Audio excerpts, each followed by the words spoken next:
Today, we show you how to configure your ICOM Connectivity Suite VPN connection if you have no dedicated WAN network.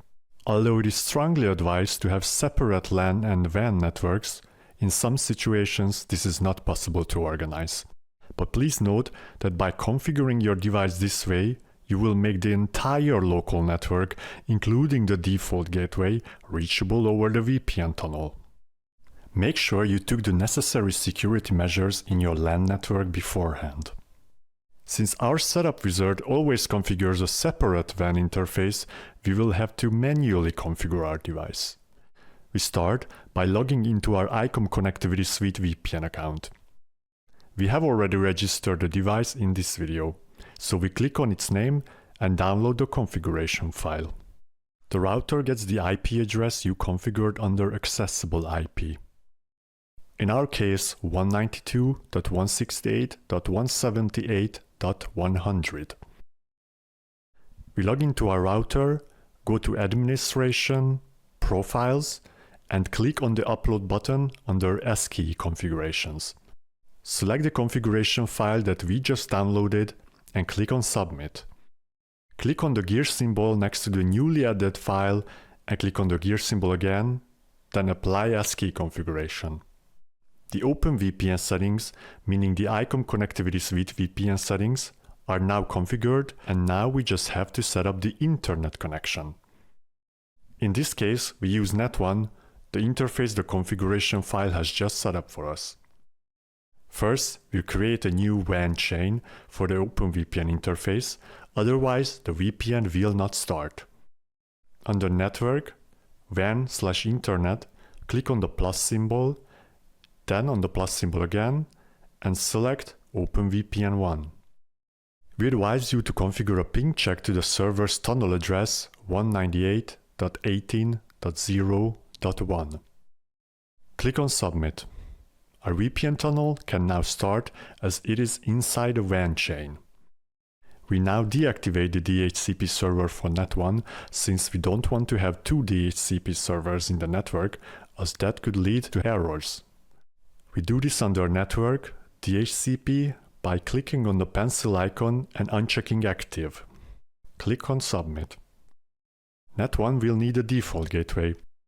Under Network, Routing, we click on the plus symbol and select Net1 as Interface. Default route is already selected as route type, so we statically set the gateway to 192.168.178.1. However, in your case, this might be different.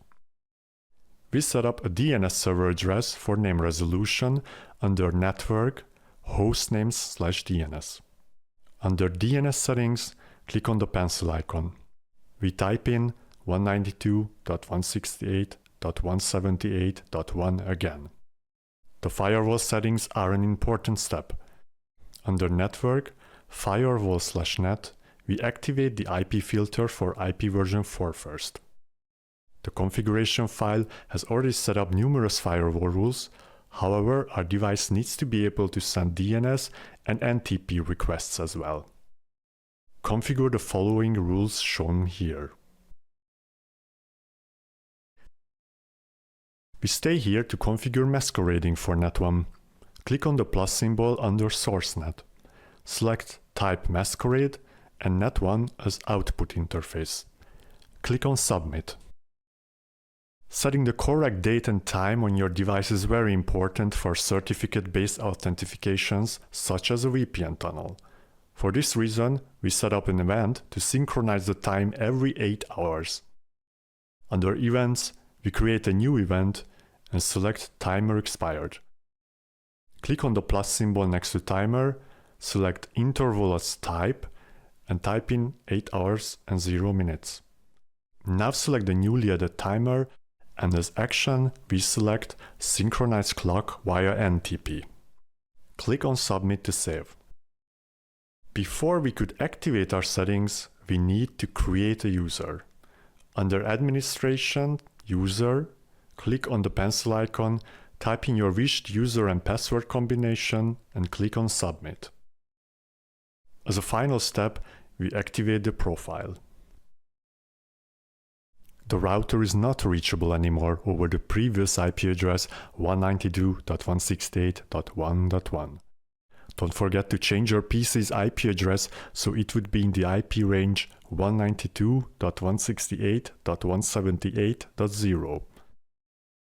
We synchronize the device's time and date, otherwise the VPN tunnel won't be established. Under Status, Dashboard, as well as in the portal, we can see that our router is connected to the ICOM Connectivity Suite VPN. Don't forget to check out our knowledge base under docs.insys-icom.com.